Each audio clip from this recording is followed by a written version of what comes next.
আসসালামু আলাইকুম ওয়া রাহমাতুল্লাহ। ডিয়ার স্টুডেন্ট, আপনারা সকলে কেমন আছেন? আশা করি সকলে অনেক ভালো আছেন। ইব্রাহিম ল স্কুলের লেকচার 11 তামাদি আইন 1908 এর লেকচার 11 এ আপনাদের সকলকে স্বাগতম জানাচ্ছি। আমি অ্যাডভোকেট মোহাম্মদ ইব্রাহিম খান। তো ডিয়ার স্টুডেন্ট, আজকে রেকর্ডেড ক্লাসে তামাদি আইনের লেকচার 11 পড়াবো। তো অনুগ্রহ করে আপনাদের কাছে ছোট্ট রিকোয়েস্ট, আমাদের YouTube channel Ibrahim law school এটাকে অবশ্যই সাবস্ক্রাইব করে রাখবেন আপনারা, ঠিক আছে? এবং অন্যান্য যারা ফেসবুক পেজ আছে, অন্যান্য যে অ্যাকাউন্ট আছে, সেখানেও আপনারা ফলো দিয়ে রাখবেন। তো চলুন আমরা চট করে শুরু করে দিই আজকে তামাদিয়ানের লেকচার 11। লেকচার 11টা খুবই ইম্পর্টেন্ট ডিয়ার স্টুডেন্ট। এখানে দুইটা সেকশনের আলোচনা করার মাধ্যমে তামাদিয়ানের 1 থেকে 29 পর্যন্ত শেষ করে দেওয়া হবে। আমাদের আজকে কি পড়াবো? লেকচার 11 এ 27 আর 28, সেকশন 27, সেকশন 28। চলুন চট করে জেনে নিই কি বলা আছে। ডিয়ার স্টুডেন্ট, আমরা এখন পড়াবো তামাদি আইন। তামাদি আইন দ্য লিমিটেশন অ্যাক্ট 1908, 1908 সালের তামাদি আইন পড়াবো আপনাদের। এখানে পড়াবো ধারা 27, সেকশন 27। ধারা 27 এ কি বলা আছে? বলা আছে পার্শ্ববর্তী এলাকা। পার্শ্ববর্তী মানে পাশের এলাকা। পার্শ্ববর্তী এলাকা মানে কি? পাশের এলাকা। ভাবি উত্তরাধিকারী। ভাবি উত্তরাধিকারী মানে হচ্ছে ভবিষ্যৎ উত্তরাধিকারী। ভাবি বলতে কি বোঝানো হয়েছে? ভবিষ্যৎ উত্তরাধিকারী। পার্শ্ববর্তী এলাকায় ভাবি উত্তরাধিকারীর পক্ষে সময়ের অব্যাহতি। তো ধারা 27-এ কি বলা হয়েছে? পার্শ্ববর্তী এলাকায় ভাবি উত্তরাধিকারের পক্ষে সময়ের অব্যাহতি। এই শব্দগুলি খেয়াল করবেন। পার্শ্ববর্তী এলাকা, এই শব্দটাকে খেয়াল করুন।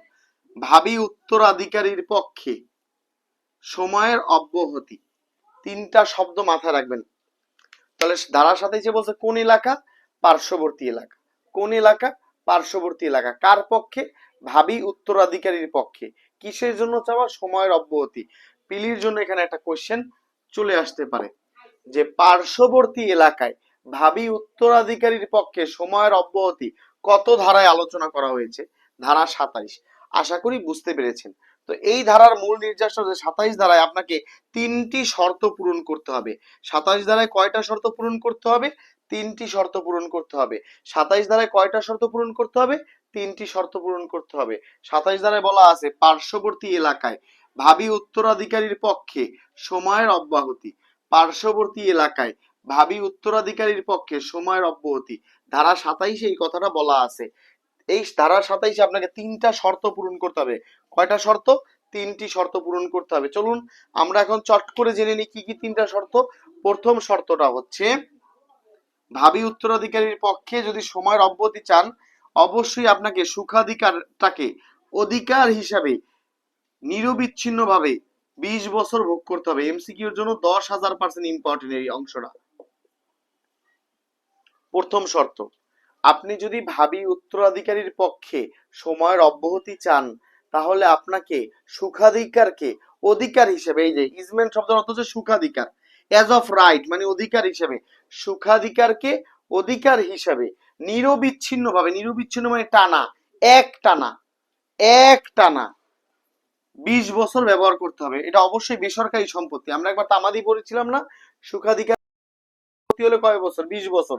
সরকারি বছর।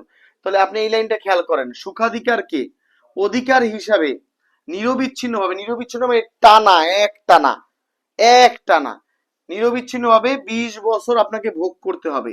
এটা হচ্ছে প্রথম শর্ত। সুখাধিকারকে অধিকার হিসেবে নিরবিচ্ছিন্ন ভাবে আপনাকে টানা 20 বছর ভোগ করতে হবে। এই একটা শর্ত পূরণ করার পর দ্বিতীয় শর্ত, যদি আপনি এই 1 নম্বর শর্ত পূরণ করতে পারেন, আপনার জন্য এই দ্বিতীয় শর্ত আপনার জন্য খোলা হবে যে তখন আপনি ইজমেন্টের তামাদি 2 বছর পাবেন। তখন আপনি ইজমেন্টের তামাদি 2 বছর পাবেন। ইজমেন্টের তামাদি কয় বছর পাবেন? 2 বছর পাবেন মামলা করার জন্য। 3 নম্বর শর্ত, অবশ্যই এটা যেহেতু বেসরকারি সম্পত্তি হইতে হবে এবং ওই সম্পত্তির মালিক মামলা করবে। ধরেন ডিয়ার স্টুডেন্ট, আপনি 6 তলা বাসায় ভাড়া থাকেন, সুখাধিকারের মামলাটা অবশ্যই আপনার বাড়িওয়ালা করবে, আপনি ভাড়াইটটা করতে পারবেন না। তাহলে এই শর্তগুলো মাথায় রাখবেন। আমি আবার বুঝিয়ে দিচ্ছি আপনাকে তিনটা শর্ত। ধারা 27-এ বলা আছে কি? ধারা 27-এ বলা আছে পার্শ্ববর্তী এলাকায় ভাবি উত্তরাধিকারীর পক্ষে, পার্শ্ববর্তী এলাকায় ভাবি উত্তরাধিকারী মানে ভবিষ্যৎ উত্তরাধিকারীর পক্ষে সময়ের অব্যাহতি। এটা বলা আছে ধারা 27-এ। ধারা 27-এ অবশ্যই আপনাকে তিনটা শর্ত পূরণ করতে হবে। কয়টি শর্ত? তিনটি শর্ত। 1 নাম্বার প্রথম শর্তটা, এটা ফিল আপ না করলে দ্বিতীয়টা পারবেন না। প্রথম শর্ত যে আপনাকে সুখাধিকারকে অধিকার হিসাবে টানা একটানা 20 বছর ভোগ করতে হবে। আপনাকে সুখাধিকারকে অধিকার হিসাবে একটানা 20 বছর ভোগ করতে হবে, প্রথম শর্ত। দ্বিতীয় শর্ত হচ্ছে আপনাকে অবশ্যই মালিক হইতে হবে। কি হইতে হবে?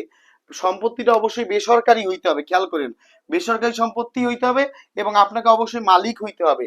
এই শর্ত দুইটা মিললে আপনি তামাদি মানে ইজমেন্টের মামলা করতে পারবেন, 2 বছরের তামাদি পাবেন। এই দুইটা শর্ত যদি মিলে যায় তাহলে আপনি ইজমেন্টের জন্য তামাদি পাবেন কয় বছর? 2 বছর। আমি আবার একটু বলছি, মনোযোগ দিয়ে খেয়াল করুন, আবার বলছি মনোযোগ দিয়ে খেয়াল করুন।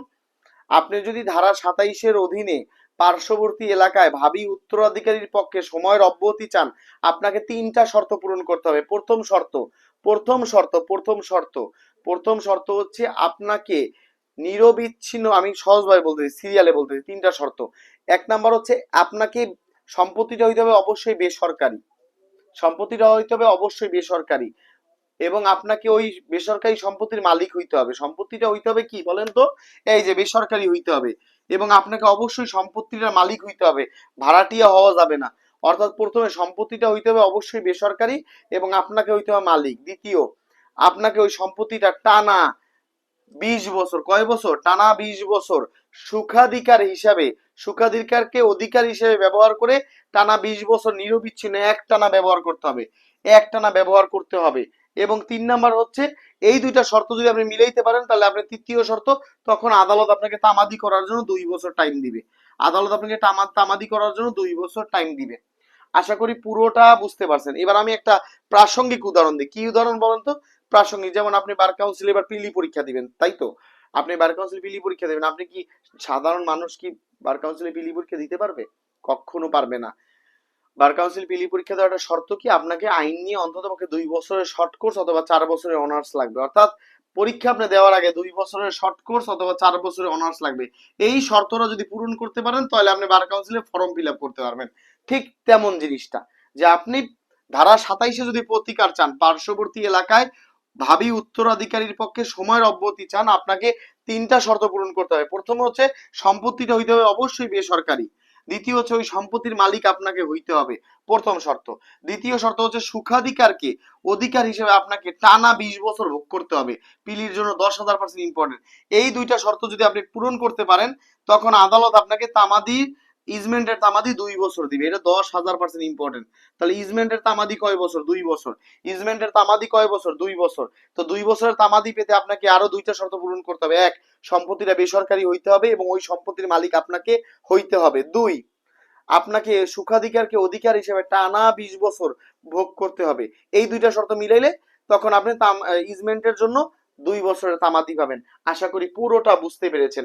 এবার চট করে একটা উদাহরণ দিয়ে দিই, এই উদাহরণটা আপনার পিলি পরীক্ষায় আসবে। আসুন দেখে নিই।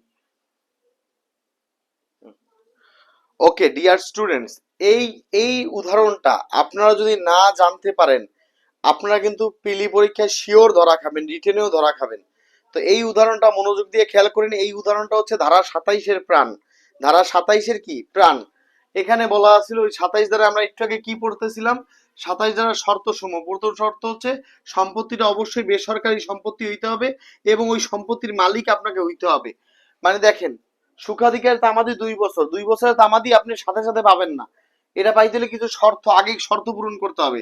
সম্পত্তিটা অবশ্যই বেসরকারি হইতে হবে, এই 27 ধারার আন্ডারে সম্পত্তিটা বেসরকারি হইতে হবে এবং ওই সম্পত্তির মালিক আপনাকে হইতে হবে। এবং পরের কথা হচ্ছে এই সম্পত্তিটা 20 বছর সুখাধিকারকে অধিকার হিসেবে ভোগ করতে হবে। এই 3টা এই শর্ত যদি পূরণ করতে পারেন তাহলে আপনি সুখাধিকারের তামাদি 2 বছর পাবেন। এতক্ষণ আমরা পড়ছিলাম, ওই আগে একটু আগে শিখেছিলাম যে ওই 27 ধারায় যদি আপনি প্রতিকার পাইতে চান, 27 ধারায় সুখাধিকারের তামাদি 2 বছর, এটা পাইতে গেলে আপনাকে প্রথমে কি করতে হবে? সম্পত্তিটা অবশ্যই বেসরকারি সম্পত্তি হইতে হবে এবং ওই বেসরকারি সম্পত্তির মালিক আপনাকে হইতে হবে।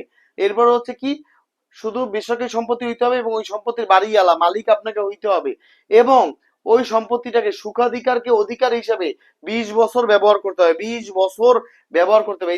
এই 3টা শর্ত পূরণ করলে আপনি কি পাবেন? তামাদি মানে মামলা, মানে সুখাধিকারের মামলা করার তামাদি 2 বছর পাবেন। আশা করি বুঝতে পারছেন। এবার উদাহরণটা খুবই ইম্পর্টেন্ট। এই এই 20 বছরের হিসাবটা আবার এখানে করা আছে। 20 বছরের হিসাবটা এরকম হইতে হবে। 20 বছরের হিসাবটা এরকম হইতে হবে। কি রকম হিসাব হইতে হবে? কথার কথা, রফিক সাহেব রফিক সাহেব একটা জমি কিনছে, এই বাড়িটা কিনছে, ধরেন এই বাড়িটা রফিক সাহেব কিনছে। কে কিনছে? রফিক সাহেব কিনছে। কিনে 20 বছর ধরে কি করতেছে? সুখাধিকারকে অধিকার হিসেবে টানা ভোগ করতেছে। তাহলে সেই প্রতিকারটা পাবে, এটা ক্লিয়ার।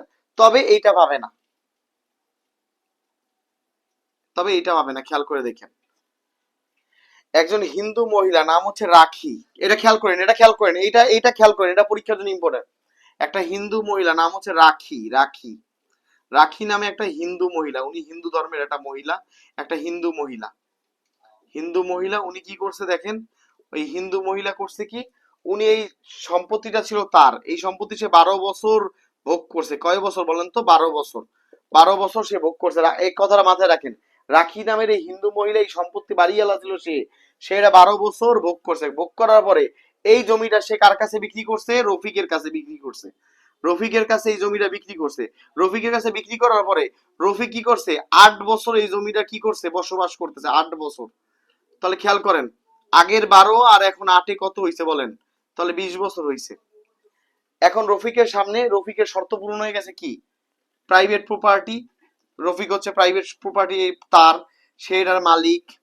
এবং দেখেন সম্মিলিত ভাবে 8 আর 12 আর 8-এ কত? 20 বছর। এটা হয়েছে না? এখন তো তার তামাদি 2 বছর পাওয়ার কথা। সে যদি সুখাধিকারের মামলা করে পাবে তো, কিন্তু পাবে না। কেন পাবে না? এটা সে পাবে না। কেন পাবে না? কারণ এই 12 বছর, এই 12 বছর তো রফিক সাহেব মালিক ছিলেন না। এই 12 বছর কি ছিল? রাখি এই মহিলার জীবন সত্য ছিল। এই মহিলার কি ছিল বলেন? জীবন সত্য ছিল। এই মহিলার এই 12 বছর তো এই রাখি মহিলার, রাখির, রাখির কি ছিল বলেন? রাখির জীবন সত্য ছিল। রাখির জীবন সত্য ছিল। জীবন সত্য, এখানে ইংলিশে বলা হয় virtue of any interest for life. Virtue of any interest for life, এটা থাকার কারণে রফিক সাহেব মামলা করতে পারবে না। কারণ রফিকের ব্যবহার করা বয়স হচ্ছে 8 বছর, 20 বছর না। আমি আবার উদাহরণ দিচ্ছি, মনোযোগ দিয়ে খেয়াল করেন। লাস্ট বার বুঝাচ্ছি, মনোযোগ দিয়ে খেয়াল করেন। রাখি নামে একটা হিন্দু মহিলা, এই মহিলা এই বাড়ির মালকিন ছিল। সে 12 বছর এই জমিটা ব্যবহার করছে। 12 বছর ব্যবহার করার পর রফিকের কাছে বিক্রি করে দিছে। তাহলে এই মহিলার হচ্ছে 12 বছর, আর রফিক কি করছে? 8 বছর ব্যবহার করছে। এখনো সে মালিক। তাহলে তার 12 আর 8-এ কয়? 20 বছর হয় না? তাহলে এই হিসেবে তো মামলা করার কথা ছিল, কারণ রফিক হচ্ছে সম্পত্তির মালিক, সে হচ্ছে এই সম্পত্তিটা তার, সে মালিক। 20 বছর তার সম্মিলিত হয়ে গেছে। তাহলে তো আমাদের 2 বছর পাওয়ার কথা, কিন্তু সে পাবে না। সে পাবে না, সে পাবে না, সে পাবে না। কেন? এই 12 বছর রাখি নামের এই মহিলাটার জীবন সত্য ছিল। Virtue virtue of any interest of life, এই 12 বছর রাখি নামে এই মহিলার কি ছিল? জীবন সত্য ছিল। জীবন সত্য থাকার কারণে রফিকের মালিকানার বয়স হচ্ছে 8 বছর। মানে রফিক মামলা করতে পারবে আরো 12 বছর পরে, কিন্তু এটা সম্মিলিত ভাবে কত? 20 বছর। এই সম্মিলিত এটা হওয়া যাবে না, কারণ রাখি নামে এই হিন্দু মহিলার জীবন সত্য থাকার কারণে সে কি করে? তামাদির এই 2 বছর, মানে সুখাধিকারে মামলা করে যে 2 বছরের তামাদি, সেটা পাবে না। আশা করি 27 ধারা থেকে যেভাবেই প্রশ্ন আসুক ইনশাল্লাহ আপনারা পারবেন, অবশ্যই ইনশাল্লাহ পারবেন। আমি লাস্ট বারের মতো, শেষবারের মতো, এটা ইম্পর্টেন্ট বিধায় আমি শেষবারের মতো আবার আপনাকে বুঝিয়ে দিচ্ছি। মনোযোগ দিয়ে খেয়াল করেন, মনোযোগ দিয়ে খেয়াল করেন, মনোযোগ দিয়ে খেয়াল করেন, খেয়াল করেন, মনোযোগ দিয়ে খেয়াল করেন। রাখি নামের একটা হিন্দু মহিলা এই জমির মালিক ছিল। সে 12 বছর এটা ভোগ করছে। 12 বছর ভোগ করার পরে, মানে 12 বছর মালিকানায় ছিল, এরপর সেটা বিক্রি করে দিয়েছে রফিকের কাছে। তাহলে হিন্দু মহিলার 12 বছর, আর রফিক ব্যবহার করছে 8 বছর, হিসেবে 20 বছর হয়ে গেছে না? তাহলে সেই শর্ত অনুসারে এরা সম্পত্তি বেসরকারি মিললো, রফিক হচ্ছে মালিকানা মিললো, সম্মিলিত 20 বছর হয়ে গেছে। এখন তো তার তামাদি 2 বছর পাওয়ার কথা সুখাধিকারের, কিন্তু পাবে না। কেন পাবে না? কারণ ওই 20 বছরের মধ্যে 12 বছর কার জীবন সত্য ছিল? রাখির। রফিকের মাত্র 8 বছর ছিল। তাহলে সে এটা পাবে না। তাহলে পাইতে হলে রফিকের কি করা লাগবে? রফিকের তো 8 বছর হয়ে রয়েছে, রফিকের আরো 12 বছর মালিকানা রাখতে হবে, তাহলে মামলা করতে পারবে। আশা করি পুরোটা বুঝতে পারছেন, আশা করি পুরোটা বুঝতে পারছেন। তো ডিয়ার স্টুডেন্ট, লেকচার 11 আশা করি আপনারা খুব ভালো করে বুঝতে পারছেন, আশা করি খুব ভালো করে বুঝতে পারছেন। চলেন এবার আমরা ধারা 28-এ চলে যাই। লেকচার আপনার লেকচার 13-তে চলে যান ইনশাল্লাহ। তাহলে লেকচার 11টা এই পর্যন্ত। সবাই ভালো থাকেন, সুস্থ থাকেন। আসসালামু আলাইকুম।